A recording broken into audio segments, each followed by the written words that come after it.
Bien, cambio climático. Un poco dónde estamos y por qué no avanzamos. Una primera reflexión es los milagros. Somos una sociedad que crónicamente durante miles de años nos encantan los milagros, pero no encajan muy bien con la ciencia. Muchos políticos prometen milagros, como por ejemplo bajar impuestos y aumentar servicios públicos, es un milagro. Otro milagro, mitigar el cambio climático y aumentar el consumo de combustibles fósiles. Es otro milagro, pero nos hemos acostumbrado a oírlos, ¿no? Mucha gente espera milagros. Y eso es una de las razones por las que no se terminan de extinguir y no quedan confinados los milagros a determinadas áreas de la sociedad que los mantengan, sino que se hacen bastante generalizados, ¿no? La Agenda 2030 está llena de milagros. De hecho, conseguir cumplirla es poco menos que un milagro, porque ya ha pasado la mitad y la mayoría de los puntos, de los objetivos, de las tareas programadas apenas han avanzado. 8 años han pasado y no hemos hecho más que en muchos casos procrastinar y quizá estemos cayendo un poco en la estrategia de los adolescentes que dejan todo para el día de antes del examen y a lo mejor el 31 de diciembre del 2029 pues se hace todo, pero parece difícil.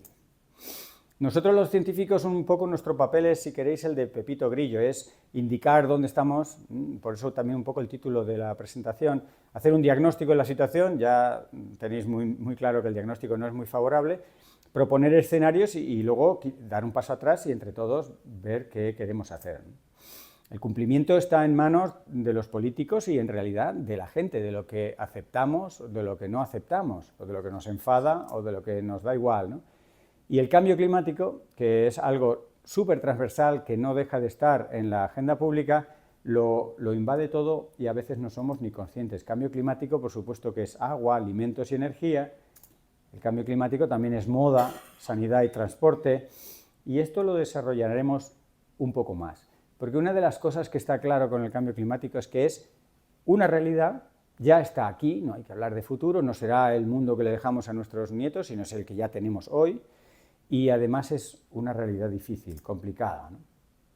El 2022 batió muchísimos récords, no es normal, nada normal, ni se vio venir que en San Sebastián hiciera 43, casi 44 grados.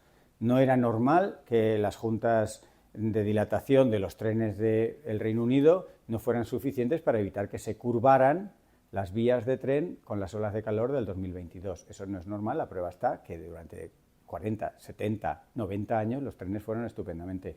No es normal lo que está pasando, ¿no? Y si el 2022 fue un año anómalo en muchos aspectos, por ejemplo, las olas de calor en España pasaron de ser de 9 días a ser 46, no es un pequeño salto.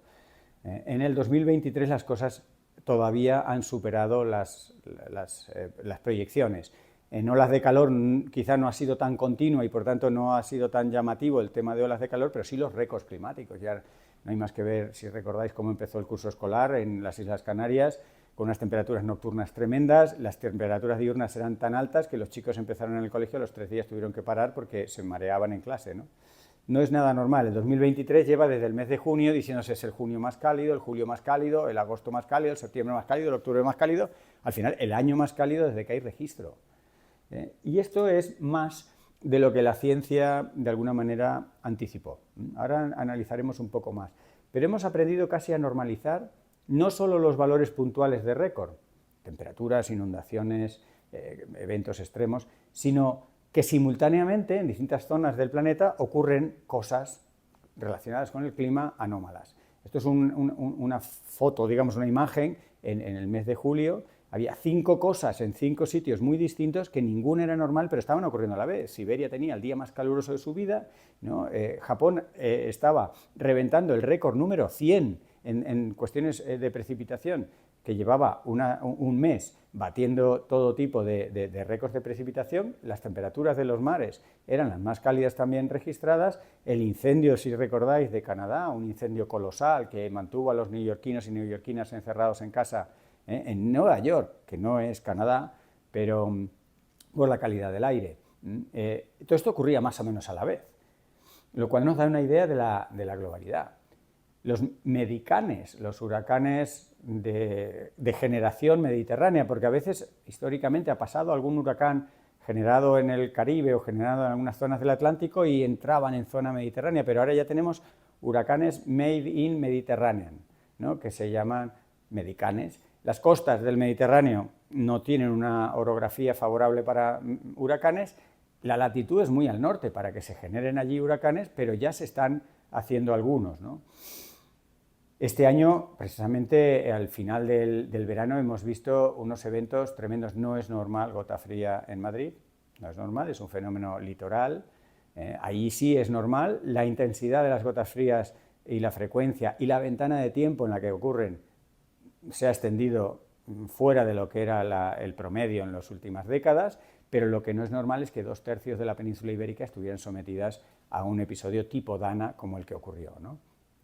Esto se enlazó con la tormenta Daniel, o Daniel, que en Grecia, por ejemplo, dejó unas precipitaciones 100 veces mayores que las que dejó la Dana en Madrid, que ya era una cosa histórica. Lo digo para poner en perspectiva, si aquí llovió mucho, muchísimo, en Grecia llovió 100 veces más que muchísimo. Para ver eso en contexto, el periodo de retorno, es decir, el tiempo que hay que esperar hasta que se vuelva a dar algo así, es de más de 12.000 años. Es muy extraño, muy inusual lo que pasó en Grecia. Y volveré a hablar de Grecia porque Grecia sufrió el incendio más largo que se ha registrado en la historia de Europa y después sufrió estas inundaciones tremendas que han transformado 2/3 del paisaje agrícola. Y Grecia está en una situación sumamente complicada y ya arrastraba una deuda y una situación económica tremenda. Como sabéis, esa tormenta fue moviéndose por el Mediterráneo y acabó golpeando a Libia, donde la infraestructura terminó de hacer el cóctel mortal, ¿no? Pues unas infraestructuras relativamente mal sostenidas, mal mantenidas, una población distribuida de una forma muy caótica y al final esas tormentas reventaron unas presas, como sabéis, fueron miles los muertos. Pero hemos visto, como digo, anomalías en todos los sitios.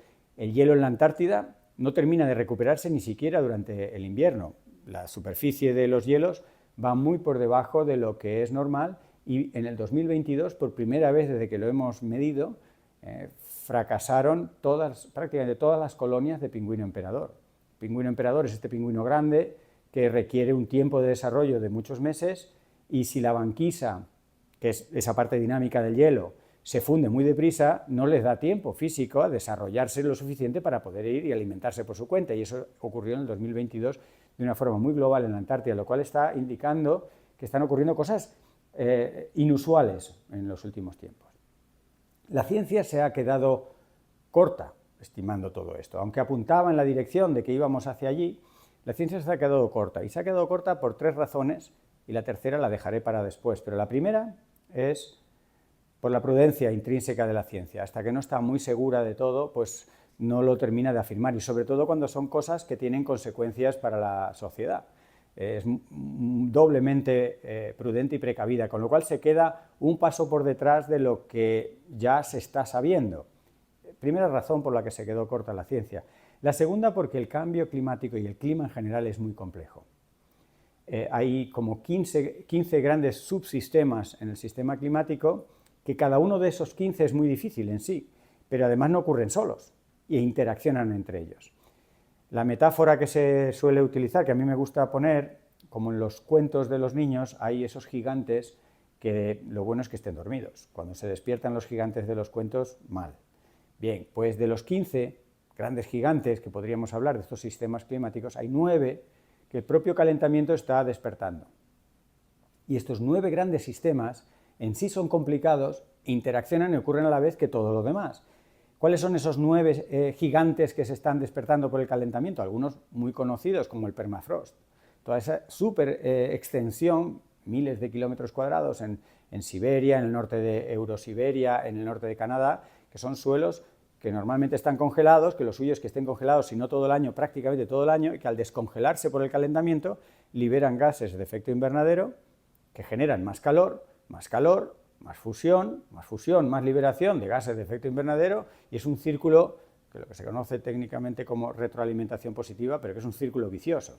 Más calor, más fusión, más emisión, etc. Por eso el Ártico está a 3,4 grados, por lo menos, de calentamiento frente a la media del planeta, que es 1,4 o así, que no queremos pasar a 1,5. Está mucho más cálido el Ártico, ¿no? Y las zonas, digamos, por encima de latitud, digamos, 50, que el resto del planeta, por estos efectos, que acaban teniendo un efecto global, pero lo primero se nota en el Ártico. Son fenómenos complejos que ilustran esta idea de los gigantes, pero hay más. Hay un par de grandes bosques, los bosques boreales, grandísima extensión, o el bosque amazónico, grandísima extensión, y por tanto una incidencia en los ciclos del carbono y del agua a escala planetaria.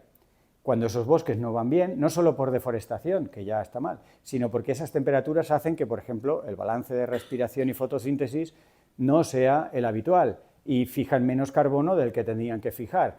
Fijar menos carbono, más calor, tal, etcétera. Otro ciclo vicioso. Tenemos las 3 grandes masas de hielo, en Groenlandia, los casquetes glaciares de Groenlandia, el Ártico helado, que sabéis que va a estar probablemente para el 2025, 2026, ya libre de hielo prácticamente hasta finales del verano. El Ártico, el Antártico, ya os he contado un poco el ejemplo de los pingüinos, 3 grandes sistemas de hielo que regulan la temperatura, que regulan la circulación de aire y de agua en el planeta.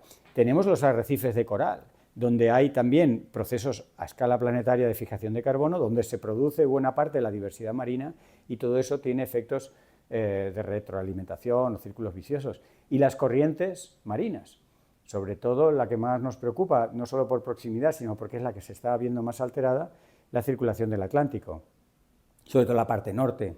Esa circulación transporta teóricamente temperatura de las zonas más tropicales y ecuatoriales a las zonas de mayor latitud. Recordaréis aquella película de hace, yo creo que como 20 años, el día después o algo así, donde la ciudad de Nueva York estaba congelada y había todo tipo de situaciones. Bueno, eso estaba basado en aquel entonces en modelos.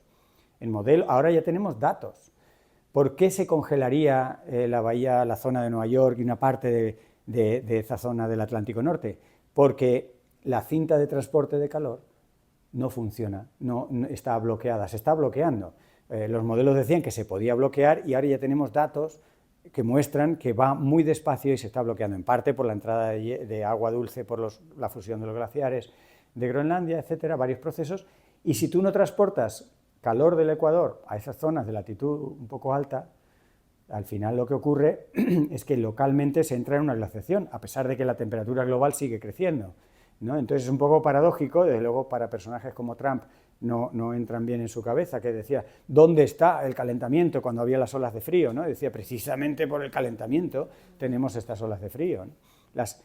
Los sinusoides que se hacen en la corriente en chorro, ¿no? Que la corriente en chorro va de oeste a este y separa zonas frías de cálidas, cuando hay menos gradiente porque el Ártico está más cálido, esa corriente en chorro es por el gradiente. Cuando hay menos gradiente, porque el Ártico se calienta más que el resto, se desdibuja ese gradiente, las corrientes en chorro se empiezan a hacer más laxas, al hacer más laxas, el calor puede bajar muy al sur y el frío puede subir o al revés, ¿no? El frío puede bajar muy al sur y el calor puede llegar muy al norte. Olas de calor en Siberia, olas de frío en la costa este o incluso en Cuba.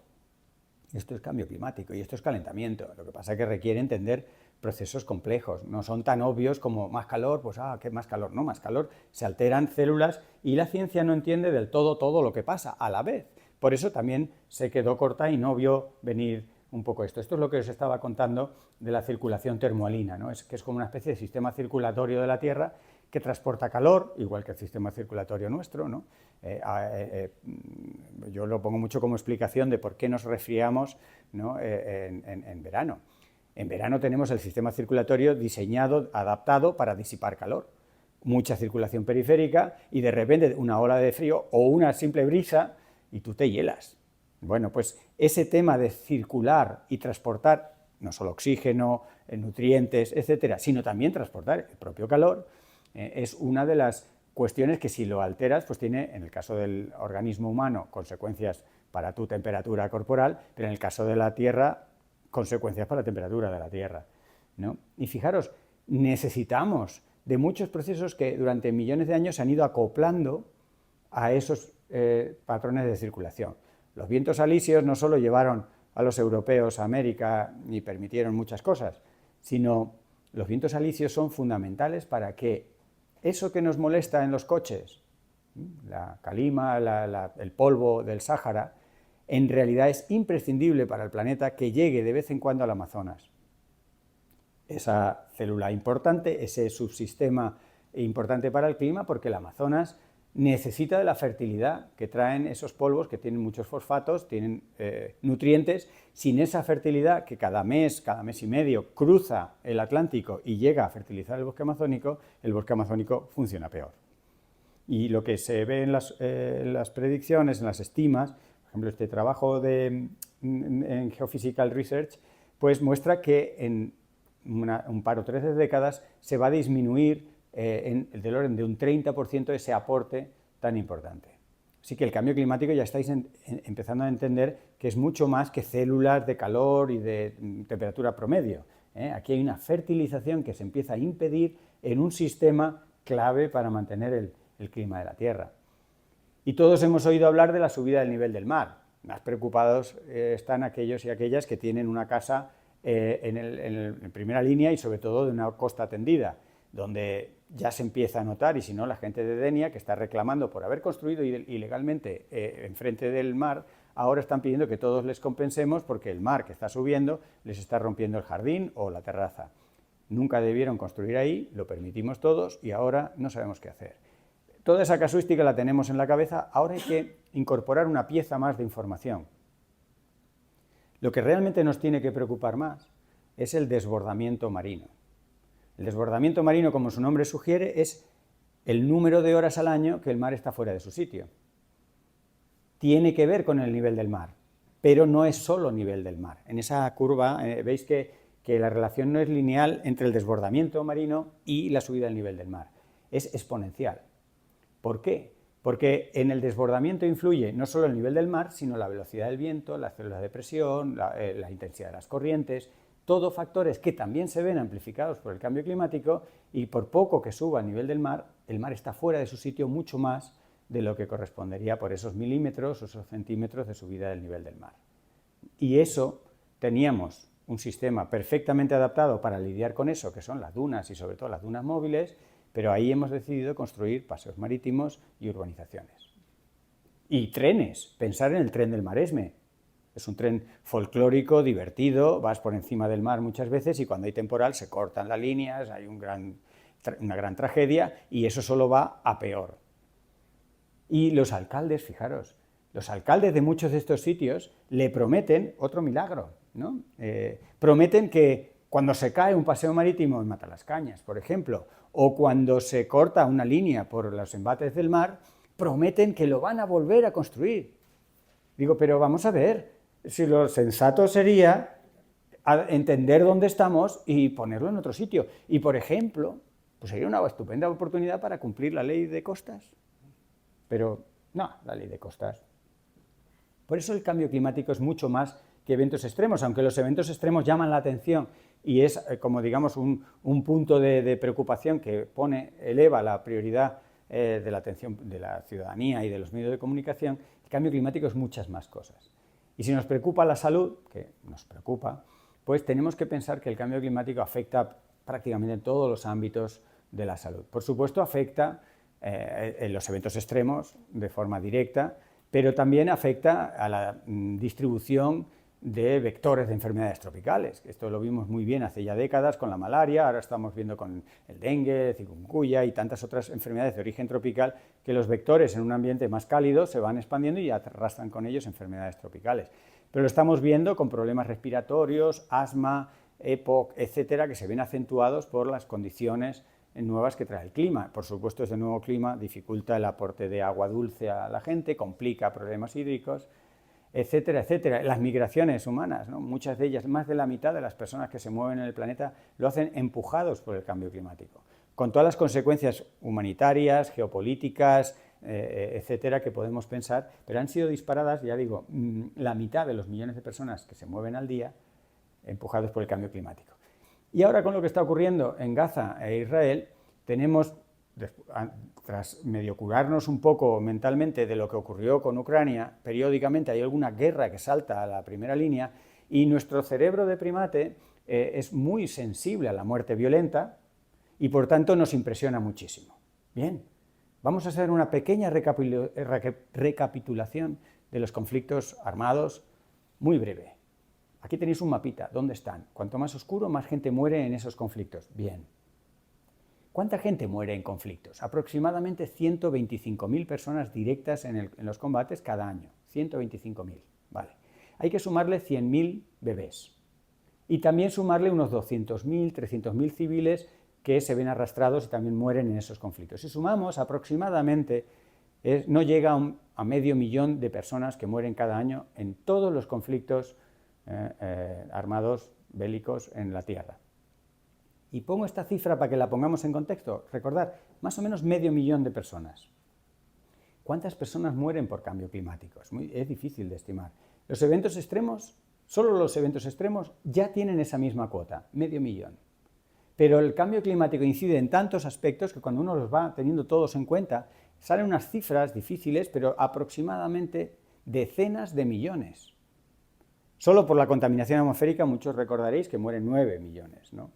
Un año de contaminación atmosférica habitual mata mucho más que los 3 años de COVID, que fueron 7, 8 millones. Pero os lo pongo para que, yo no soy muy bueno con cifras, pero para que pongamos en perspectiva. El cambio climático mata decenas de millones. Es decir, una década de cambio climático mata a las mismas personas que mató la Segunda Guerra Mundial. Bien, ya tenemos el contexto de muertes por clima y muertes por conflictos bélicos. ¿Cuánto dinero ponemos en una cosa y en otra? Pues ponemos en la resolución de conflictos, en el armamento, en la resolución de la violencia, un 6% del Producto Interior Bruto global. Y sin embargo, en algo que mata 100 veces más, como es el cambio climático, solo ponemos un 2%. Es decir, ponemos un tercio para protegernos de lo que nos mata 100 veces más. Luego, el dinero no se pone para protegernos. Esto es matemáticas, esto no es ideología. Esto es lo que os decía de las muertes. Y con todo esto y muchas más, estamos reventando los límites planetarios. Límites planetarios que en realidad son condiciones físicas, químicas y biológicas para que nosotros estemos dentro del planeta. Porque somos una especie muy exigente. A nosotros no nos vale cualquier temperatura y necesitamos mucho agua y proteínas y muchas cosas. Entonces, los científicos de hace tiempo estamos estimando dónde estarían una serie de condiciones que le llamamos límites que debe reunir el planeta para que nosotros tengamos cabida. Bien, y eso se representa con esos gráficos donde la zona verde es la zona segura y las zonas, a medida que se van poniendo amarillas o rojas, pues son zonas no seguras. Y hemos visto que después de medio siglo hemos traspasado los 3 primeros límites planetarios, se simplifica la situación a 9, que tienen que ver con el cambio climático, la pérdida de diversidad, la contaminación, aerosoles, el ozono, etcétera, así hasta 9, y luego reventamos uno más y 8 años después 2 más. Hoy se considera que hemos reventado 6 de los 9. O sea que estamos jugando con nuestra supervivencia, también matemáticamente hablando, no desde el punto de vista del apocalipsis. El último límite que hemos reventado, lo hemos reventado con tanta seguridad y con tanta vehemencia, que es el que escala más rápidamente, es el del agua, el agua dulce. Lo hemos reventado hace relativamente poco, pero vamos tan disparados que la ciudad de Barcelona, por ejemplo, ha tenido que extender el estado de emergencia, que no se había dado nunca en la historia de Cataluña. Este verano hemos visto 4 o 5 municipios catalanes, por primera vez en su historia, hablando de emergencia hídrica, es decir, no hay agua para el uso doméstico en municipios perfectamente acomodados, de gente perfectamente acostumbrada a abrir un grifo y que salga agua. Esto ya ha ocurrido en Cataluña, no es un caso aislado. En el norte de Córdoba llevan desde mayo duchándose con agua mineral. En Salamanca problemas también. Quiere decir que el agua, la limitación de agua está ahí. ¿Y qué se le dice a los catalanes, a los barceloneses y barcelonesas? Ahorrad agua. Vamos a ver, si los barceloneses y barcelonesas no se ducharan de aquí a enero, aparte de los efectos que podemos sospechar, lograrían ahorrar un 8% del agua. O sea, el ahorro más extremo que pudieran hacer de domésticos solo serviría para recuperar un 8%. El 90 y tantos, 92% del agua no es doméstica, es usos industriales, regadío y recreativo. Y eso parece que, bueno, ya veremos, a ver si en algún momento le decimos a este parque de atracciones o a estos regadíos. Eso no se habla, ¿no? Bien, los números del agua los simplifico, los redondeo con 3 mensajes de la regla de los tercios, para que nos acordemos un poco, porque yo no soy bueno con las cifras e intento hacerme reglas mnemotécnicas. 3 ejemplos de la regla de los tercios. La primera aspecto de la regla de los tercios es que 1 de cada 3 personas en el mundo no tiene agua suficiente. La segunda cuestión de la regla de los tercios es que la Organización Meteorológica Mundial dice que para 2050 necesitaremos 1/3 más de agua. Y la tercer ejemplo de la regla de los tercios es que un informe reciente dice que Europa, y no solo la parte sur, árida, sino la Europa en su conjunto va a tener 1/3 de su suelo sometido a un estrés hídrico muy importante, del estilo de Cataluña, en el 2070. En Europa, no hablamos del Sahel o del desierto del Gobi, ¿no? Aquí tenéis una ilustración de los 3 ejemplos de la regla de los tercios, para que entendamos el lío que tenemos con el agua, ¿no? Y en España se conceden, como sabéis, cada vez más superficie de regadío. Y lo malo no es eso. Lo malo es que se celebra, con lo cual se ve claramente que no hemos entendido dónde estamos, porque digamos que puede haber una presión para que se conceda 500 hectáreas de regadío al olivo, que no hace falta regarlo, pero que si lo riegas como a un cactus, pues crece más.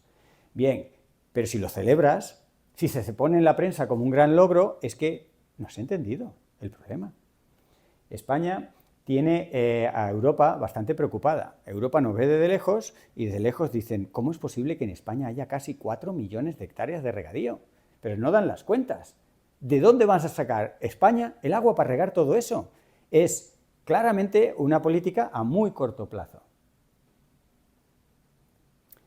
Y en España ya empezamos a juguetear con guerras por el agua. El Tajo, el trasvase del Tajo, que en su día se vendió y se vio, y todavía algunos ingenieros, cuando doy este tipo de charlas, algunos ingenieros que participaron en aquello se sienten personalmente insultados, y digo, no quiero insultar, yo solo quiero provocar sin molestar. Pero aunque en tu momento fue un gran logro de diseño y de arquitectura, hoy en día y hace tiempo es una gran patada en el culo. Es un grave problema. El Tajo no tiene caudal ecológico. ¿Qué es caudal ecológico? Uy, madre, ya lo explicaremos. Bueno, pero el Tajo no lleva agua suficiente en la mayor parte de su recorrido. ¿Suficiente para qué? Para que cumpla todas las funciones, entre otras las que nosotros necesitamos. Y hemos decidido, en tiempos históricos, que lo vamos a pasar al Segura. Esto no solo pasa aquí, pasa con el río Colorado, pasa con muchos sitios donde el ser humano decide que a este río le sobra agua. Ya sabéis que hay algunas personas en sede parlamentaria que dicen que el agua al mar es un desperdicio, que los ríos como van. Y digo, ¿y los boquerones y las sardinas? O sea, esa visión no la tienes. El caso es que la guerra por el agua, en el caso del trasvase, es un ejemplo más de ignorancia inducida. La ignorancia inducida tiene un nombre científico que se llama agnotología. La ignorancia inducida es herramientas perfectamente estudiadas, podéis entrar en Wikipedia, ver al doctor Proctor, se ven cómo inducir desinformación. Y hay unas técnicas estudiadas y funcionan perfectamente. A mí me da tremenda pena cuando tenemos a un agricultor de Murcia que llega en un autobús con un bocadillo que le han pagado a manifestarse en Sol por su agua. No ha entendido nada al pobre y ha sido inducido a una ignorancia tremenda y atrapado en una pinza en la que él o ella no es una parte informada y crítica, sino ha sido arrastrada por el bocadillo y el autobús que le han puesto para llegar de Murcia a Madrid. Miopía, por supuesto, es por no enfocar, los miopes ven de cerca, ¿no? Muy bien, te pueden enhebrar la aguja, pero no ven de lejos. Y esto es un caso de no ver de lejos. Y, por supuesto, de egoísmo. Todos tenemos un enfoque en nuestro ombligo y esto, la guerra del Tajo, por supuesto, oye, mi agua es más importante que la tuya. En España estamos llenos de paradojas. Y como cualquier psicólogo o psiquiatra os dirá, cuando hay un trauma que muchas veces tiene que ver con una tensión, con una paradoja, con algo que, en fin, lo primero es ponerlo sobre la mesa y reconocer que es una paradoja y luego ya vemos cómo lo arreglamos. En España tenemos una de las mejores aguas del grifo del mundo. Empezó siendo de Europa y cuando se hace el análisis dices, ostras, tenemos un agua fantástica. Es verdad que hay sitios de la geografía española que el agua es mala, bien, pero en general tenemos un agua estupenda. Y España se gasta 1.000 millones de euros al año en embotellarla. Un agua que podría costar 0,0015 céntimos el litro, la subimos a 21 céntimos y la embotellamos con ese pequeño problema que comentábamos antes. ¿Y qué hacemos con los envases? Que no tenemos muy claro el mecanismo de deshacernos de ellos. Simultáneamente, a los dos lados del Atlántico, ya que antes hablábamos del Atlántico, el Washington Post y El País hacían ecos de varias investigaciones e informes que mostraban el derroche absoluto que supone el césped. ¿Cuánto agua nos estábamos gastando mundialmente en agua, en regar los céspedes? Pero ¿cómo surgió el césped? Si pensamos cómo surgió el césped, entonces hacemos un retrato robot de la especie humana que sapiens sapiens no termina de ser. El césped fue un invento de los nobles y adinerados franceses en el siglo XVII, XVIII, que no les bastaba con tener palacios para impresionar, sino los rodeaban de césped. Entonces la gente llegaba y decía, ostras, qué superficie más grande, tan cara de mantener y completamente inútil. Eso impresionaba mucho más que un palacio. Y ahí estamos, y hemos normalizado los céspedes. Recordemos, una gran superficie, muy costosa y perfectamente inútil. Pues ahí estamos.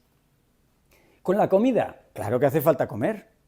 Y tenemos a un ministro y tenemos a muchas autoridades, no solo en España, sino en todo nuestro entorno, que dice, hay hambre en el mundo, hay que aumentar la producción. Ahora veréis. De entrada producimos el doble de comida de la que necesitamos.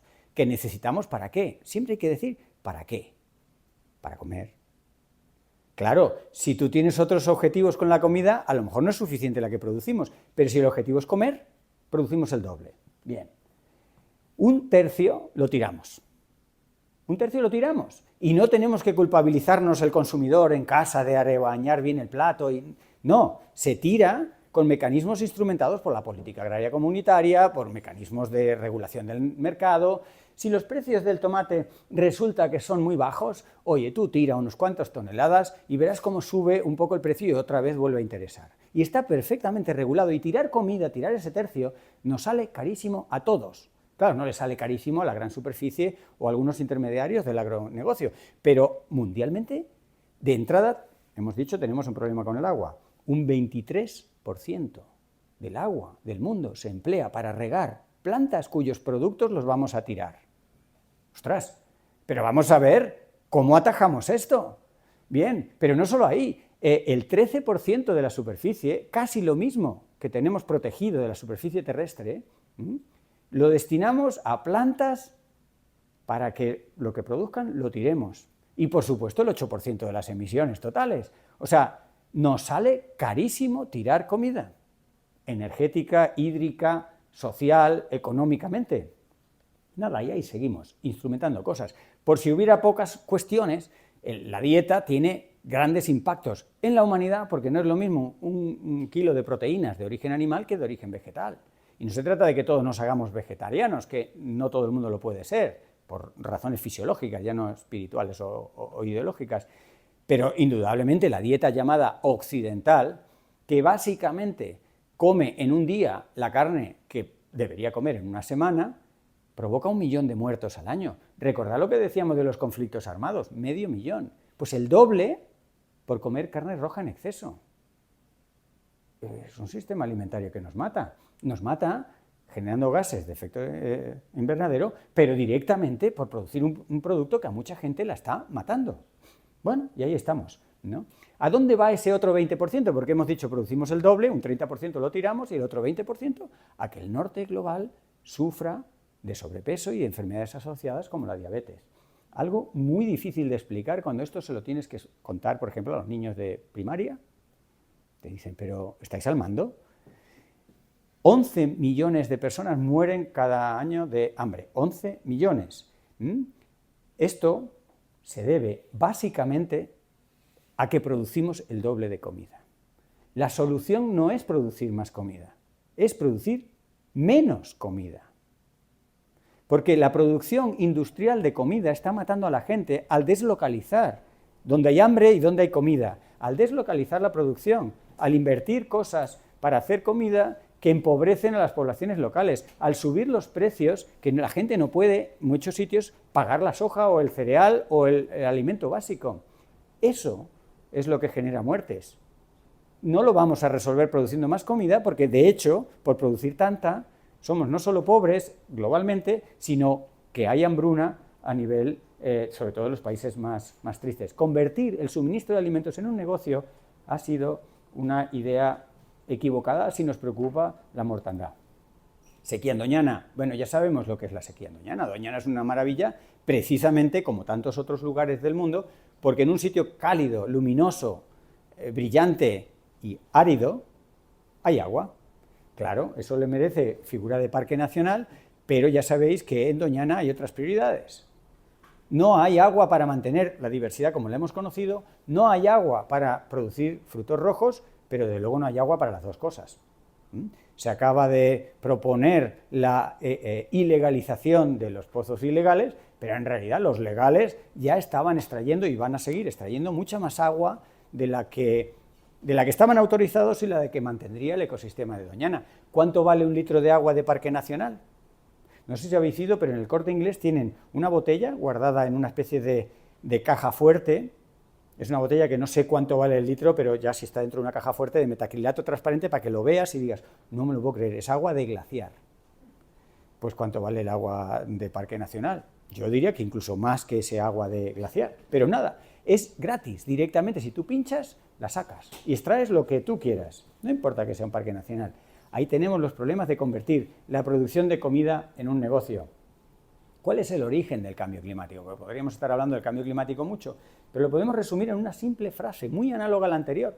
Convertir el suministro de energía, algo crucial para ser todos los que somos, también en un negocio.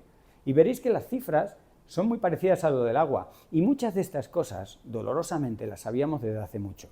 Hace más de un siglo que se calculó el calentamiento que estamos generando quemando carbón hace más de un siglo. Luego se recalcularon las cosas y se vio para el petróleo. Han salido, periódicamente salen en la prensa, el año pasado el País y otros se hacen eco de estudios de la Universidad de Harvard o de Stanford que dicen que en este caso ExxonMobil, una gran petrolera, o en otro caso la Shell, ya sabía en los años 70, hace medio siglo, el calor que se generaba por el petróleo que ellas sacaban. O sea, no es una cosa de ayer anda, si ahora los científicos han echado cuentas, se sabe desde hace mucho tiempo, ¿no? Y ahora los científicos decimos, a ver, hemos acordado globalmente no pasar de 1,5 grados, ¿qué toca hacer? Pues entre otras cosas dejar bajo tierra el 60% del petróleo y del gas y el 90% del carbón. Sabemos dónde está mapeado perfectamente y las cuentas para no calentarse es, esto debe quedarse bajo tierra. La pregunta es retórica, ¿venceremos la tentación? Noruega, un país estupendo, lleno de noruegos y noruegas, resulta que sale de la COVID quemando más petróleo que nunca, explotando su petróleo y anunciando abiertamente que por muy ecólogos y ecologistas que sean, ellos no van a prescindir de un recurso que tienen bajo los pies. Y eso es Noruega. ¿Qué no hará Dubái? ¿Qué no hará otros países que están en otra guerra intelectual y cultural, ¿no? Y un elefante en la habitación tremenda. Acaba de arrancar ayer, como sabéis, la cumbre número 28 en un estupendo país muy proclive a estas negociaciones y veremos si en esta cumbre se habla. Yo diría que se va a hablar entre poco y nada, como ha sido lo habitual, los subsidios a los combustibles fósiles. Pero imaginemos que tenemos un familiar adicto a la heroína y nosotros todas las mañanas le ponemos la heroína junto al desayuno. Eso es lo que estamos haciendo con los combustibles fósiles. ¿Cómo es posible que los estados firmen el Acuerdo de París? Yes, we can. Obama, todos fantásticos, firmando aquello, vamos a reducir las emisiones para no pasar de un límite de temperatura que nos puede comprometer. Y en paralelo los mismos gobiernos subsidian los combustibles fósiles que muchos de ellos extraerlo ya cuesta más energía de lo que van a dar quemándolos. De tal forma que si no estuviera papá Estado pagando por eso, ese petróleo por las leyes del mercado nunca se extraería o ya empezaría a extraerse mucho menos porque, por lo que os digo, energéticamente no dan ya las cuentas. El petróleo fácil, ese de las fotografías que pinchabas y salía un chorro de petróleo, es el primero que hemos gastado. Sigue habiendo mucho petróleo, claro, pero cada vez te cuesta más energía, si lo quieres ver en unidades de energía. Y ahí estamos. Y fijaros, hay un porcentaje muy pequeño de la población que además cada vez se va haciendo más pequeño, que es el de los millonarios. Cada vez hay menos millonarios, pero tienen más dinero. Menos gente con más dinero. Y esto ha despegado a partir de la COVID. Lejos de amortiguarse, lejos de que los derechos humanos, los ODS y un montón de estrategias nacionales, internacionales, para igualar las sociedades desiguales, por alguna razón cuyo nombre no quiero mencionar y que los mecanismos pueden ser muy complejos, el patrón es que cada vez hay menos millonarios que acumulan más riqueza. El 0,7% de la población mundial emitirá en el 2030 30 veces, si fijáis, siempre busco números que nos permitan de alguna manera una regla mnemotécnica. En el 2030, esos millonarios emitirán 30 veces por encima del límite que nos hemos establecido para no recalentarnos, para no pasar de 1,5 grados. La desigualdad crece y a algunos de nosotros nos remueve algo internamente, pero solo somos alguno de nosotros. Hablo de esos nosotros que nos hierve la sangre la injusticia, el abuso de los derechos humanos, pero no es la mayoría de la población. Por eso, mi mensaje como científico lo intento hacer más transversal, que no solo apele a la emoción, a la ética, al escrúpulo, porque la desigualdad tiene una huella energética tremenda. Amigo, esto ya le puede interesar a una persona, tenga o no tenga dinero, tenga o no tenga escrúpulos o valores, porque la desigualdad, una desigualdad modesta como la que hay en España, que es una desigualdad que hemos aceptado, que no es ni mucho menos tan grande como la de otros países donde la desigualdad es mucho mayor, esa desigualdad moderada nos cuesta el doble de energía que una sociedad más igualitaria. Así que si tenemos un problema energético, podríamos aprovechar y resolver algunas otras cuestiones que llevan coleando desde hace un tiempo, como la desigualdad, ¿no? Así que el cambio climático no es solo clima, y esta era la tercera razón por la cual la ciencia se ha quedado corta. Os mencioné dos. La tercera es que si alguien os viene a contar el cambio climático y solo os habla de temperatura, de agua, de presión, de sequías, es como si el cuadro de las meninas os lo quieren explicar con una imagen solo del perro. A vosotros os dan una imagen del perro y os hablan del cuadro de las meninas y no entendéis qué está pasando. Pues eso es explicar el cambio climático aludiendo solo al clima.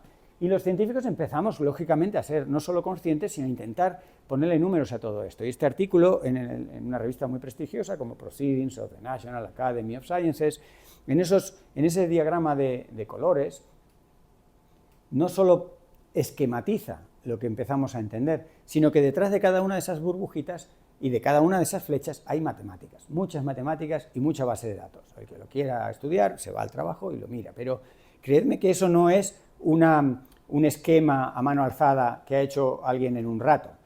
Empieza todo arriba con un calentamiento global, estupendo, esa parte nos la sabemos. Subida del nivel del mar, también lo sabemos. Desplazamiento de las personas, también lo sabemos, algo más complicado. Vectores de enfermedades infecciosas, también lo hemos visto y lo vamos encajando. Desigualdad económica, vaya, cambio climático, desigualdad económica, pues sí, está generando desigualdad que sumado a todo lo demás hace desplazamientos, los desplazamientos empiezan a aumentar la mortalidad, todo ello combinado genera fragilidad de los estados.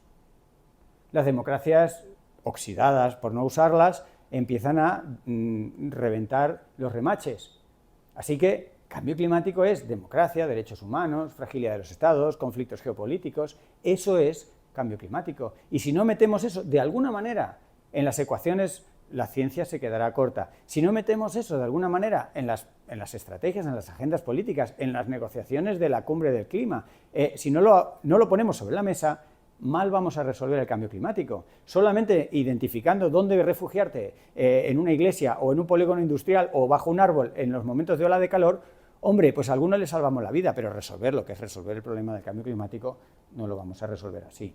Sin embargo, voy a empezar ahora una parte un poco más positiva. Creo que no merecemos, se acerca un fin de semana, tenemos que cargarnos de positividad.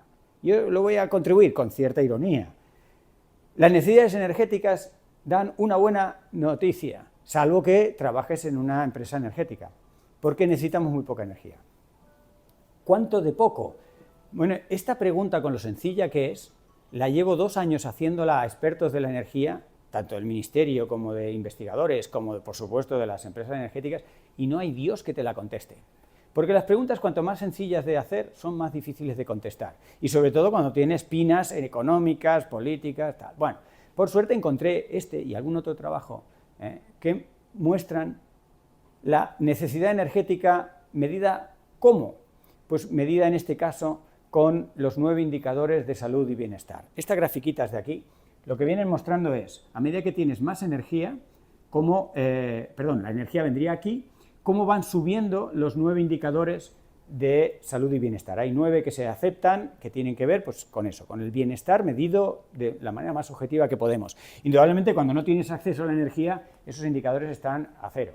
A medida que vas teniendo algo de acceso y puedes consumir algo de energía, van subiendo y llega un momento que por mucha más energía que tengas, esos 9 indicadores ya no mejoran más, ya han llegado a su nivel máximo. Ahí deberíamos quedarnos. Bueno, pues ese valor es 75 gigajulios por persona y año, que no nos dirá mucho así, pero ese valor es la mitad de lo que consumimos en España. O sea que tenemos ya en España un margen del 100%. O sea, podemos ir a la mitad. Y en Europa en promedio es 1/3. Es decir, Europa puede reducir 2/3 la producción y consumo de energía. Estados Unidos 5. Es una buena noticia. Ahora, como las buenas noticias de la ciencia, se usan o no se usan según interese. ¿Cuáles son las propuestas en países como el nuestro? Venga más energía, ahora la ponemos en renovables, muy bien, pero vamos a hacer del orden de, como digo ahí, entre 6 y 9 veces la actual, que si multiplicamos por 2, por el trabajo aquel, es entre 12 y 18 veces más de la energía que necesitamos para ser sanos y felices. Pero como nos pasaba con el sistema alimentario, lo de dar la energía pues, es un pequeño detalle, lo que interesa es hacer negocio. Entonces vamos a intentar hacer el máximo negocio, entonces 6 veces más de lo que consumimos y producimos actualmente. Claro, una energía mucho más bonita, amigable, con todas las espinas que está teniendo detrás la implementación de estos parques, ¿no? En el último informe del IPCC se volvieron a revisar muchas cosas, se hizo un resumen, porque estos informes son muy densos, tienen muchas páginas, muy técnicas, y se hizo un resumen de las medidas, de qué hacer. Bien, muchas nos suenan, solo que en este informe se busca la forma de implementarlas, la viabilidad de esas medidas, y ya que he hablado del sector alimenticio, bueno, no se llega a ver los colores, pero os aseguro que esas flechas de ahí son verdes. Y son verdes porque es el color de la esperanza. Solamente el sector alimentario emite mucho.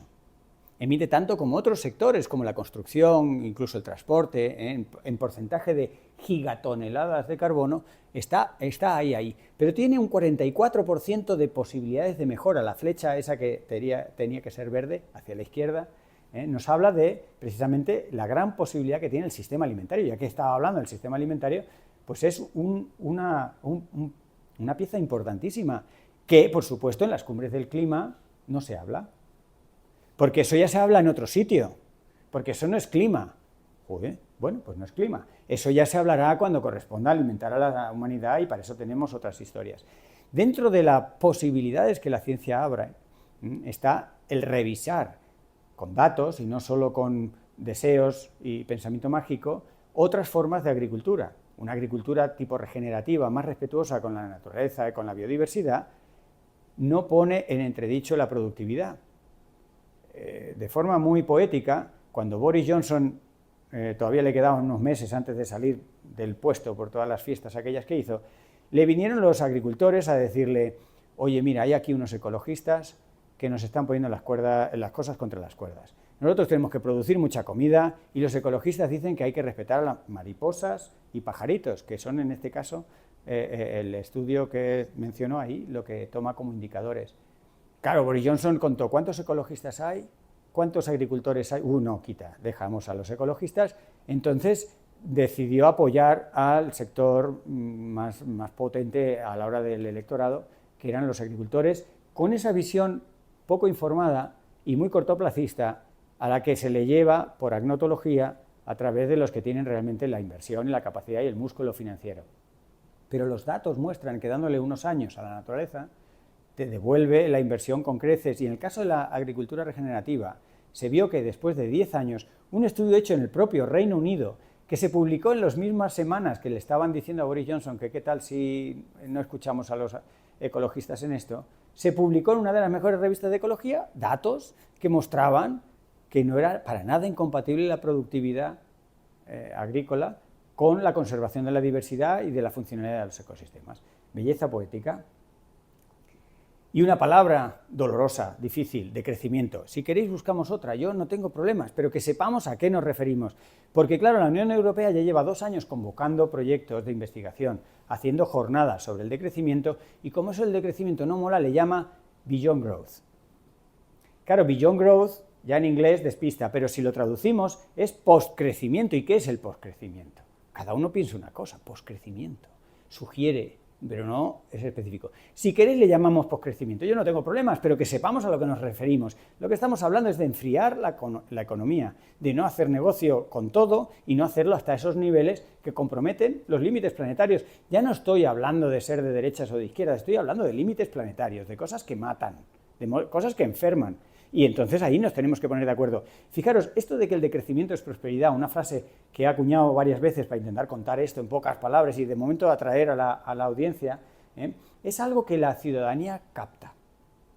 La patronal francesa hizo una encuesta y se quedó, digamos, sin argumentos. Entre las cosas que preguntó la patronal francesa a la ciudadanía era: ¿aceptaríais, veríais bien un decrecimiento económico? El 67% de franceses y francesas dijeron sí. Y la patronal se quedó con un palmo de narices. Porque claro, contaba con que dicho así, la ciudadanía diría, no, hay que crecer, crecer, crecer. Por supuesto que tenemos muy implementado que crecer es un éxito. Entonces, hablar de decrecimiento hay que encajarlo, pero la sensatez, una vez más, emerge. No eran expertos y expertas, no eran doctores en nada, y sin embargo entendieron que es que estamos ahí, es que hay que enfriar muchos aspectos de la economía que son los que nos están poniendo contra las cuerdas. Y cuando se le pregunta a la gente, emergen muchas cosas que tienen que ver con esa sensatez y que para mí es una de las razones fundamentales de la esperanza. La sociedad europea mayoritariamente apoya consumir menos carne. Fijaros, el 95% de los ciudadanos y ciudadanas en esta encuesta, pero cuando empezamos a bajar, ¿no?, a instituciones y empresas, los valores van a un 26, a un 19%. Claro, porque ellos no ven cómo cuadrar el negocio. Pero los ciudadanos y ciudadanas lo tenemos muy claro y por eso se habla del poder de la gente. Un poder que infravaloramos y que constantemente creemos que es un granito de arena, que yo donde voy yendo al trabajo en bicicleta, pero que podemos hacer mucho más. No solo contribuir a reducir un 30% de las emisiones, que es lo que está en nuestra mano, sino influir en el otro 70%. De estas cosas hablo en el libro este último que me ha vuelto un poco loco, y hablo de los desafíos. Le dedico bastante tiempo a los desafíos. En primer lugar, resultan desafíos por no hablar claro. Y me pregunto, ¿por qué no hablamos claro? Bien, después de analizar por qué no hablamos claro, que es una especie casi de patología, porque lo más natural es la verdad, mentir requiere esfuerzo. De hecho, en un segundo idioma mentimos menos. Tú te expresas en inglés y eres más sincero que en español si eres de habla hispana. Y hay muchas demostraciones de que cuando haces más de una cosa en paralelo, te vuelves más sincero, porque tu cerebro no da abasto. Si es que lo natural es lo que sabes que es. Después lo tuerces. Después de analizar el no hablar claro, hago una serie de listados, que a mí me salen 8, pero que pueden ser 10 o pueden ser 6, sobre cuestiones en la sociedad que tenemos que hablar claro y que son auténticos desafíos. No solo está el desafío ambiental, está el desafío muy conectado de la sanidad, de la salud de las personas, pero el sistema educativo, ¿cómo explicamos esto? ¿Cómo lo entendemos? El sistema político, social, económico, energético, jurídico. Las leyes nacen tarde y son pequeñas. Lo vimos con la ley de cambio climático. Tardó 10 años en salir con un 23% de reducción de emisiones cuando se estaba gastando un 43%. Bien. Está bien las leyes, pero no contemos con ellas para resolverlo todo. E intentemos, en primer lugar, cumplirlas. Hablábamos de la ley de costas.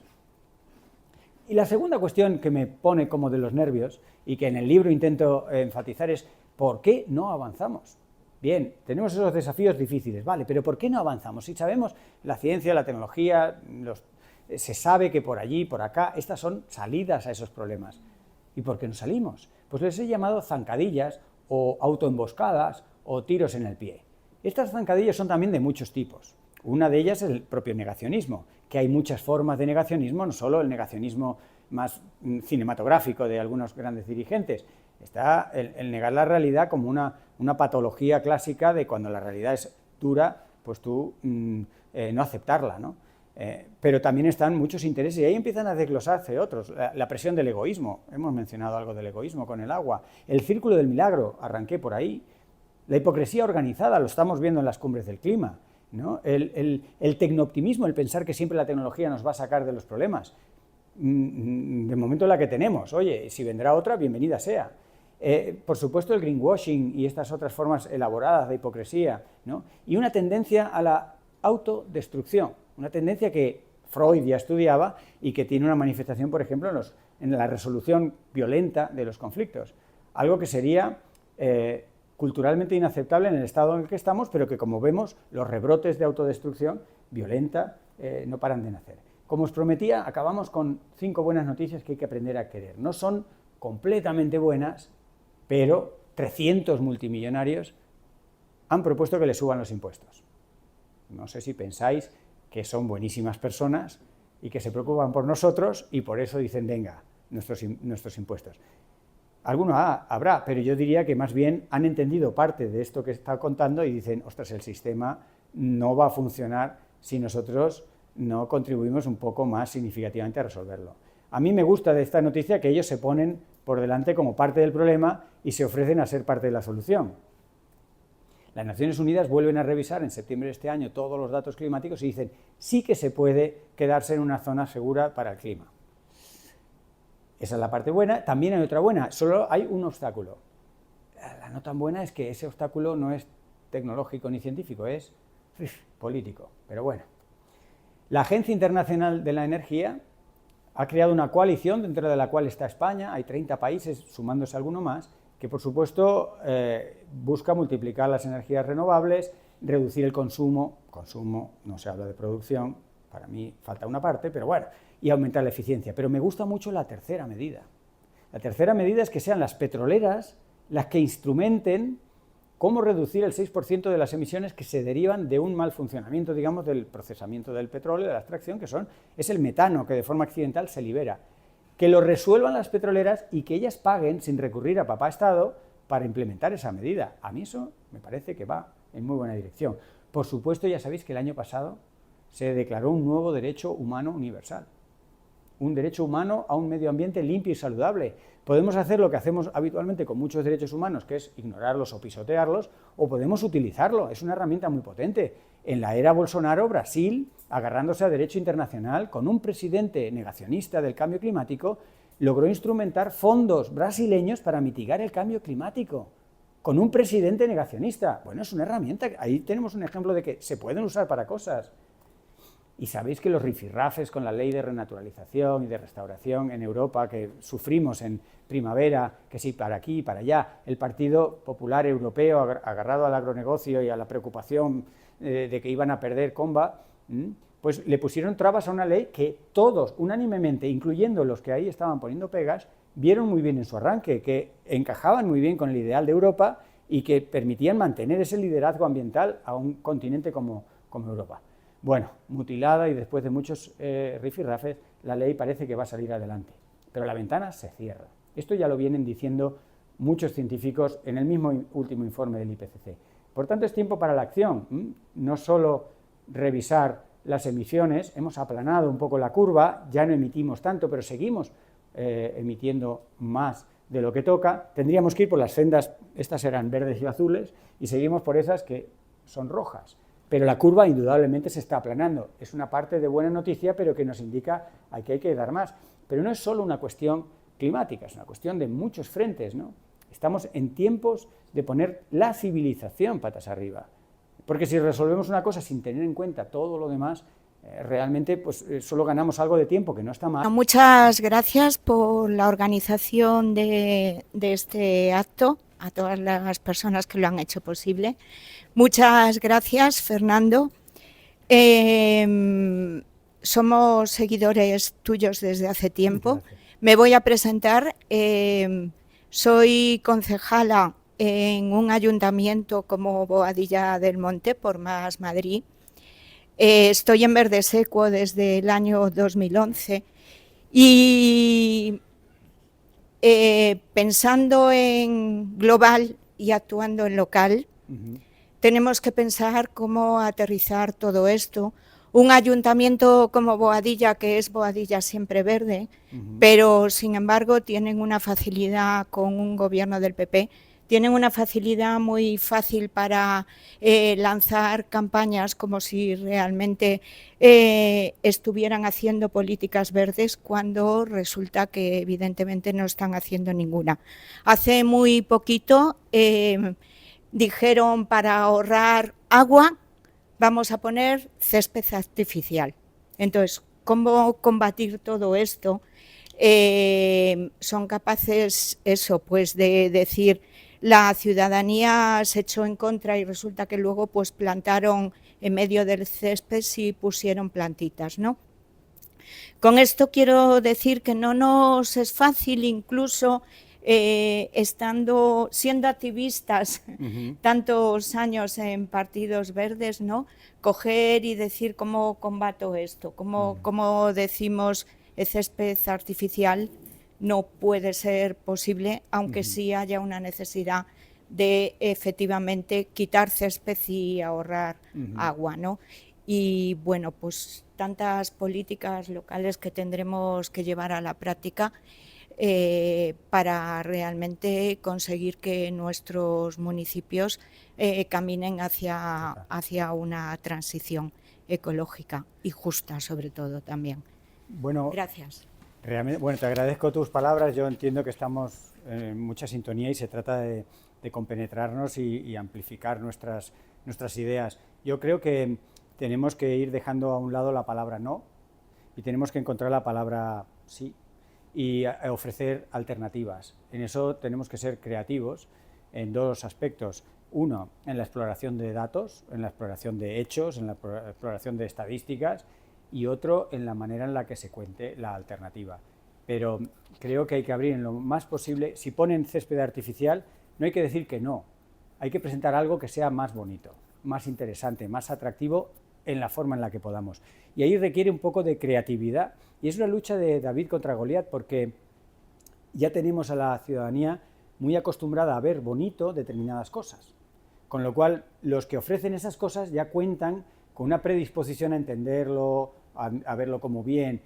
Por eso tenemos que en esa, digamos, en esa competición que nacemos o salimos con un hándicap, pues tenemos que compensar, yo creo que con dos herramientas básicas, que es desmontar la falsedad, pero sin que sea una confrontación, sino simplemente decir, estos datos no concuerdan, pero ya he dicho yo sin querer y había dicho que no hay que decir el no.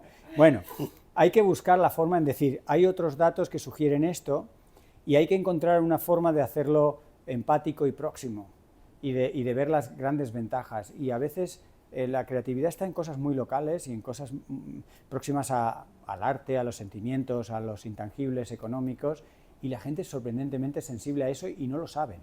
Y es un recurso que podemos explorar, pero entiendo que es una tarea difícil aterrizar lo global a lo local, y mi admiración y mi respeto por los que estáis ahí, que creo que muchos deberíamos también pasar temporadas para ver lo difícil que es y aprender las dificultades en la práctica, ¿no? Gracias. ¿Alguna pregunta más? ¿No se anima nadie a aprovechar? Que todos los días no tenemos a Fernando por aquí. Bueno. Yo tengo una pregunta, a ver, un poco capciosa, no contra ti, sino contra el sistema. Hay un sector del conglomerado energético que pretende vender como solución que tenemos una tecnología que lleva muchos años funcionando, que son las centrales nucleares. Las centrales nucleares no emiten CO2, evidentemente. Lo emiten cuando está funcionando. En el proceso de construcción y en la extracción del uranio y en todo lo que hay detrás sí que hay emisiones de CO2. Pero como tú has dicho antes, el cambio climático no es solo el CO2, sino un conjunto de circunstancias más amplio. Entonces, yo creo que hay que tratar de explicar eso bien. Ayer salió una noticia de que Marruecos está tratando con ayuda de Rusia de instalar centrales nucleares en Marruecos. A mí eso me parece grave, me parece muy grave porque la energía nuclear tiene muchísimos problemas, que de todos son conocidos, y el primero de ellos es la proliferación de armamento nuclear. Todas las centrales nucleares del mundo están montadas para poder obtener material para fabricar una bomba. Por eso Irán quiere tener un programa nuclear. Irán tiene energía a base de petróleo bastante abundante. Entonces, su necesidad no es energética, su necesidad de programa nuclear es militar. Por eso los Estados Unidos están tan empeñados en que se corte ese programa.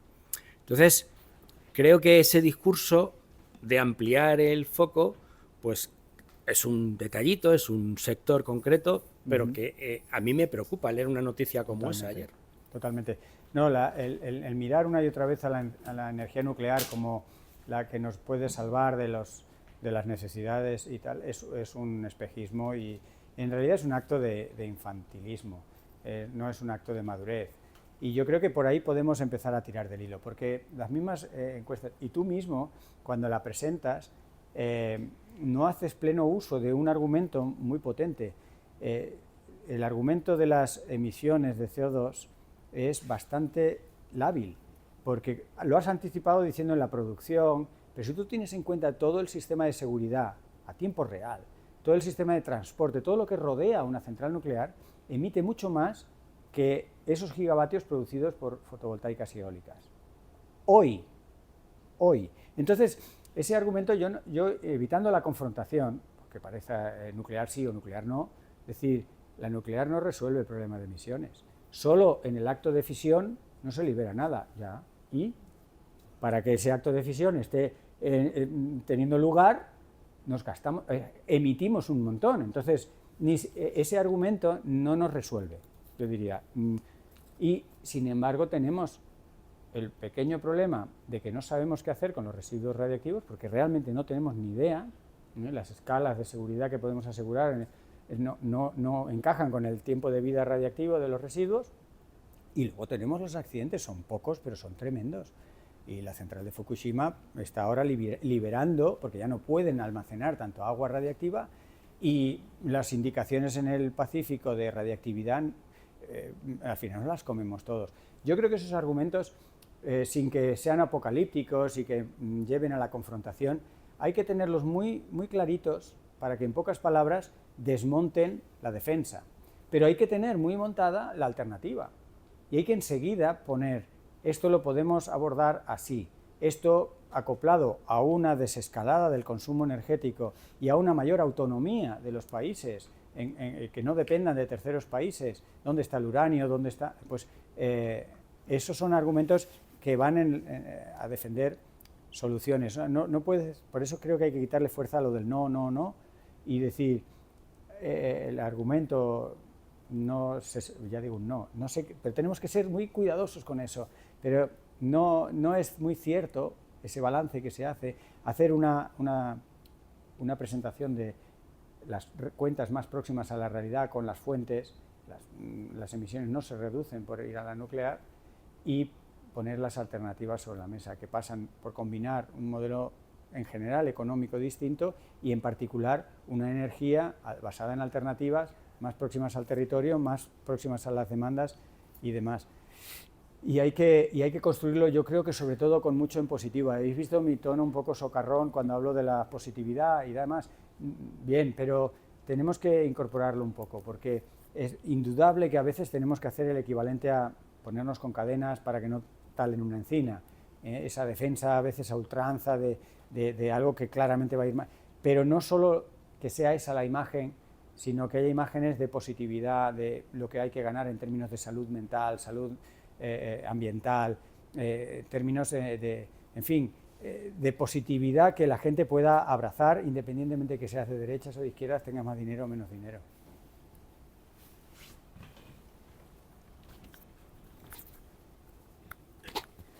Bueno, ¿se me oye? Sí, habla alto. Ah, porque eso es solo para grabar. es para la cámara nada más. Bueno, primero, ya te lo dije al principio, muchísimas gracias por venir. Te sigo, si montas club de fan, yo soy presidenta. sé que eres muy humilde y a ese nivel no llegas. Estoy contigo en el decrecimiento, eso es necesario, te lo agradezco que lo pongas además al final de toda tu exposición. Con respecto al decrecimiento también, bueno, yo también soy concejala de un ayuntamiento y precisamente mi reivindicación siempre ha sido a nivel del respeto medioambiental, el cambio climático en el que estamos ahora mismo. No solamente todos los problemas energéticos que estás mencionando, sino también el problema de los residuos al que nos vamos a poner, está ya encima de la mesa y va a significar muchísimo dinero para el ciudadano de a pie, porque además los ayuntamientos no se van a implicar en reducir, en decrecer, que es lo que es interesante. Entonces lo que te iba a preguntar también es, bueno, como tú lo cuentas muy bien, yo lo sé, no sé si somos capaces de contarlo también como tú, si podríamos proponer pues a los equipos de gobierno con los que nos tenemos que enfrentar día a día, que la mayor parte son del Partido Popular y son reacios a reconocer esta realidad. Yo vivo además en San Lorenzo del Escorial, que es un patrimonio natural inmejorable, excepcional. Entonces, si podríamos, pues la presentación tuya, si nos das permiso para, si conseguimos audiencia aunque sean los despachos, ya en los plenos, en los despachos, que lo escuchen, que lo vean, porque es muy claro en todo el planteamiento y es muy directo y puede llegar realmente a conocer. Yo sé que a la gente me ha sorprendido la entrevista que se hizo en Francia, la encuesta me ha sorprendido y me ha encantado, porque realmente... hay más cosas. Sí, pues es súper interesante, incluso si nos das acceso a eso, porque lo podemos utilizar en los plenos, que realmente la gente de a pie... Entiende mucho más. Muchas de las cosas se van viendo en Francia, donde Francia es un país que se cena hablando de política. A mí cuando me dijeron en una conferencia, ¿qué podemos hacer? Hablar de política, aprovechar las noches de la cena con la familia. Y mucha gente dice, sí, hombre, lo que me faltaba. Pero porque tenemos una visión de la política crispada, estéril, tú contra mí, yo contra ti, tú eres rojo, tú azul. Pero en realidad la política es ver estrategias colectivas. Claro. Y de eso hay que hablar mucho, porque, ostras, hasta ponernos medio de acuerdo, hasta entender las variables, hasta ver la gente que opina. Y Francia en esto nos puede servir de inspiración. No es que lo hagamos a la francesa, pero sí ver que en países como Francia hay cosas que parecerían imposibles y se hacen gracias a la ciudadanía. ¿Qué va avanzando la ciudadanía? Pues eso nos puede dar motivación para decir a la española, pero también tenemos población que tiene sangre en las venas y que tiene intereses y que le puede preocupar y que la podemos de alguna manera informar y que sean parte de las soluciones, no solamente a toro pasado decir, oye, que sepáis que os subimos los impuestos para pagar esto. Joder, bueno, pero a lo mejor... Y esa enseñanza de Francia puede inspirarnos, ya te digo, y hay mucha documentación, hay una mujer muy interesante, se llama Agnès Delage, de la Universidad de Marsella, que está en muchos de estos movimientos y además como habla español con acento pero muy simpático, viene mucho por España y participa bastante en actividades en España. Y por supuesto, todo mi material que hay en web, todo lo que grabéis, si os puede ser útil, fantástico. Y si pensáis que hace falta una versión corta, o una versión audiovisual, o una nota de prensa, pues vemos con un poquito de anticipación que la pueda poner. Yo sé que como científico altamente citado y muy premiado y no sé qué, tengo ya un punto de credibilidad sorprendente. El alcalde de Tres Cantos, por ejemplo, que es del PP, pues claro, todo lo que sea de ARBA o de ecologistas no pasan la puerta del ayuntamiento, pero un profesor me felicitó en las redes por el premio Jaume I y aproveché eso para decirle, me pongo a su disposición para hacer de Tres Cantos un municipio más verde, señor, sí señor. Y entonces se quedó un poco así y no tuvo más remedio que admitirme. Y estuvimos hablando en una foto, de una ortofoto de Tres Cantos, de lo bonito que es el municipio. Y me decía, aquí no había nada. Y yo digo, ¿nada te refieres a uno de los sitios más diversos del mundo? Claro. Y entonces se quedaba como desconcertado. Y metí alguna cosa, pero me faltaba la palanca política, el poder, lo que yo pudiera decir, ese momento, digamos, de que me llamó por ser curioso y noticiario, pues poderlo apuntalar con gente que está allí más de pico y pala, como podéis ser alguno de vosotros. O sea, que yo me ofrezco, en la medida que mi agenda y con los tiempos que podamos, a estar físicamente o a llegar con un producto un poco más ad hoc, que pueda seros útil como material para contar estas cosas más en positivo y también conectado a informes, a datos, ¿no? Que puedan romper un poco los esquemas clásicos de los rifirrafes habituales. Y luego otra pregunta, que es que yo sé que en alguna de las reclamaciones que habéis hecho delante del Palacio de Congresos os han arrestado. Sí. ¿Nos puedes contar un poquito más para que veamos cómo se las manejan en política frente a una realidad? Sí. Vamos a intentar hacerlo rápido. Solo una pincelada. La desobediencia civil no violenta es algo que cada vez más científicos entendemos casi inevitable. Yo tengo sentimientos mixtos porque a mí, yo no soy violento de naturaleza, ¿no? Pero entiendo que a veces hay que recurrir a formas alternativas. Aquello fue una de las 3 o 4 cosas en las que yo participé de desobediencia civil. Cerramos la Castellana poniendo 200 sillas vacías representando la Asamblea Ciudadana que no estaba teniendo lugar. Hemos hecho cosas así que tienen un fuerte valor, digamos, provocador. Cortas la Castellana, o en este caso tiñes el Congreso de rojo con agua de remolacha perfectamente biodegradable y limpia. Y luego, claro, te arriesgas a que seas arrestado. Nos detuvieron durante 6 horas a 45. Y luego han seleccionado a 15, porque yo creo que no podían mantener a 45 en todo el proceso y sería ya un bombazo.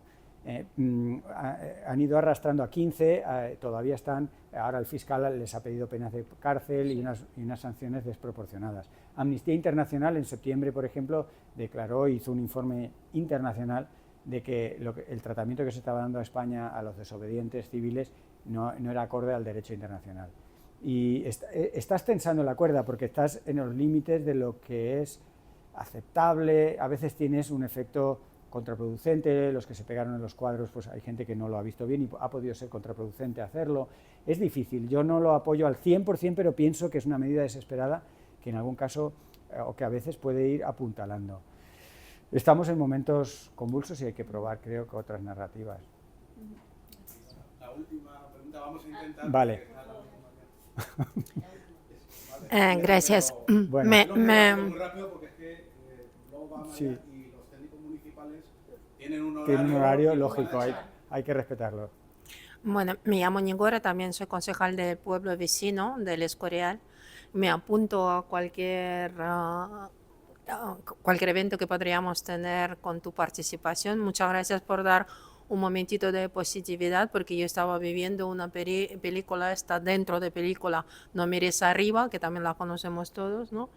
Y una pregunta solo, que yo no puedo ir con esta duda: ¿dónde se queda esta tierra de Sahara que fertiliza Amazonas, pero ahora no va a llegar?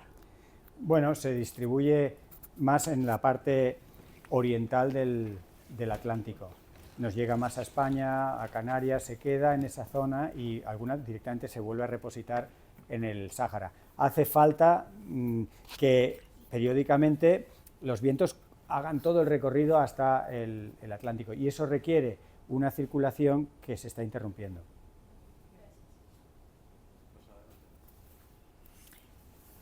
Yo tengo 2 preguntas breves. Una, ¿qué opinas de la perspectiva de la captura y secuestro del CO2? Eso por una parte. Y luego, un catedrático de química de Lovaina de los años 50 decía que quemar petróleo debía ser como pecado mortal porque era digamos, un producto básico de suma importancia para la síntesis de toda clase de productos. Totalmente. Muy de acuerdo con las dos cosas. La primera, las estrategias de secuestro de carbono es pensamiento mágico. Es decir, tenemos bastantes formas de plantearlo, pero el desarrollo tecnológico está lejísimos de que se pueda hacer a escala significativa en el planeta y a tiempo real. Yo creo que es una línea que debe seguir explorando formas de secuestrar el carbono de la atmósfera mediante procedimientos químicos, geológicos o aprovechando algún proceso industrial. Hoy por hoy no está a nuestro alcance hacerlo a una escala relevante y hay mucho interés en hacerlo. ¿Por qué? Porque eso impulsa el Producto Interior Bruto, porque es un desarrollo tecnológico que detrás puede haber más de una empresa interesada. Pero no tenemos que descuidar que hoy por hoy es pensamiento mágico. Es decir, no pongamos ni tantas esperanzas ni tantos recursos en algo que está muy lejano como la energía nuclear, la otra, la buena, ¿no? la de fusión, no la de fisión. Claro que es interesante seguirla desarrollando, pero hoy por hoy no podemos planear con la energía nuclear de fusión porque no la controlamos y cuesta más energía también mantenerla y que ocurra que la que te libera. Vamos progresando, pero no podemos hacer cuentas con hoy. Con los mecanismos de secuestro pasa eso. Y claro, las moléculas de carbohidratos, de hidrocarburos, del petróleo, sirven para muchas cosas y nosotros seremos probablemente juzgados con el tiempo como una época bárbara en la que algo muy valioso, sofisticado, que no solo tiene energía, sino que tiene unas propiedades maravillosas como es el petróleo, que se puede usar para muchas cosas, nosotros lo quemamos.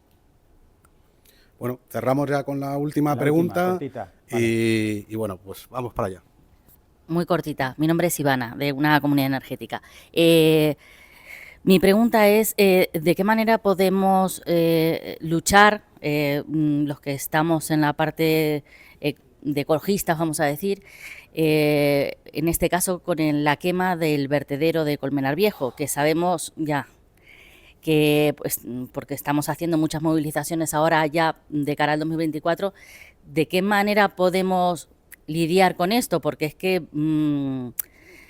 se ven venir, lo vemos venir, ya no el quinto, sino el sexto, o sea, vaso, ¿no? Y los problemas a nivel de salud y los estudios que hay, claramente, y que afectan la salud de las personas que viven, sobre todo a 1 kilómetro, es que los huevos recogidos de gallinas de 1 kilómetro no son comestibles. Empezando por ahí, entonces, ¿tú cómo lo ves? Muy brevemente y muchas gracias. Como vecino de Tres Cantos no paro de verlo crecer y los datos que tenemos son escalofriantes. Se tenía que haber cerrado hace 23 años. O sea, se diseñó para 15 años en el año 85 y hemos contravenido toda la normativa europea. Estamos al borde de pagar multas carísimas, pero independientemente de las sanciones, hemos rebasado con creces el diseño de un vertedero. Entonces, yo creo que no hay que enfatizar demasiado en el apocalipsis y en los riesgos, que también, o sea, no hay que descuidarlo, pero tenemos que aprovechar para hacer de esa mala gestión de los residuos una oportunidad para replantear cómo hacemos los residuos. ¿Por qué los ayuntamientos no han mejorado en su política? Por ejemplo, en Tres Cantos, con lo grande que es, sigue sin haber un contenedor de orgánico. ¿Por qué? O sea, ¿qué ha ocurrido ahí? Cuando mucho del orgánico tiene un tremendo valor para compostaje, para otras cosas, y lo sacas de todo ese pelotón de cosas contaminantes. Entonces, creo que es una oportunidad como diciendo, ojo, esto nos está matando. No voy a entrar en eso. Si quieres saber, pincha en esta web. Yo te voy a decir, para que convertir lo que nos mata en algo que es una oportunidad, hagamos este tipo de cosas. Y es que lo tienes ahí. Es como un mensaje, como si fuera un cartel en la autopista, ¿no? Dices, eso mata. Las gallinas no lo sabía, pero no me extraña. Poner algunos ejemplos, pero no enfatizar solo en eso. Y buscar cómo eso te puede ser para una palanca, no ya para resolver ese vertedero, que lo resolveremos poco, mal y tarde, la verdad, sino que eso te sirva para cambiar muchas otras cosas, ¿no? El desdoblamiento de la carretera de Colmenar a partir de Tres Cantos es ridículo. Es ridículo porque vamos hacia una era sin coches. Planteémonos que va a haber menos coches, quizá en 10 años, pero tú haces irreversible una destrucción de un territorio para poner un carril para que vayan coches que no van a ir. Entonces, todo este tipo de mentalidades asociadas a el emblema de un vertedero pueden ser imágenes de un mundo alternativo y sobre todo participativo. Hagamos partícipe a la gente de decir, elige, tenemos esas 2, 3 opciones, más vasos en un vertedero y aquí no pasa nada y tal, tenemos esta otra alternativa y tenemos otras alternativas. El sistema de recogida de residuos en la Comunidad de Madrid, todo, que son unas pocas comarcas y regiones, es de hace 20 y tantos años y la comunidad ha cambiado no solo en demografía, sino en el tipo de residuos. Y cada vez tenemos residuos tecnológicos complejos que contaminan y los tratamos como si fuera papel. Bien, pues de todo esto, con el lenguaje combinado de apocalipsis, pero de alternativas y de ser más sanos, y nos vamos encantados a ver una granja donde se hace la leche ecológica, sí, pero la leche ecológica requiere que no haya vertederos de este calibre. Ese tipo de alianzas creo que podría ser bastante complementario y eficaz para que más gente que los que estemos más directamente preocupados pueda sumarse a campañas más concretas como la del vertedero, que desde luego no solo la puedo apoyar, es que es escalofriante.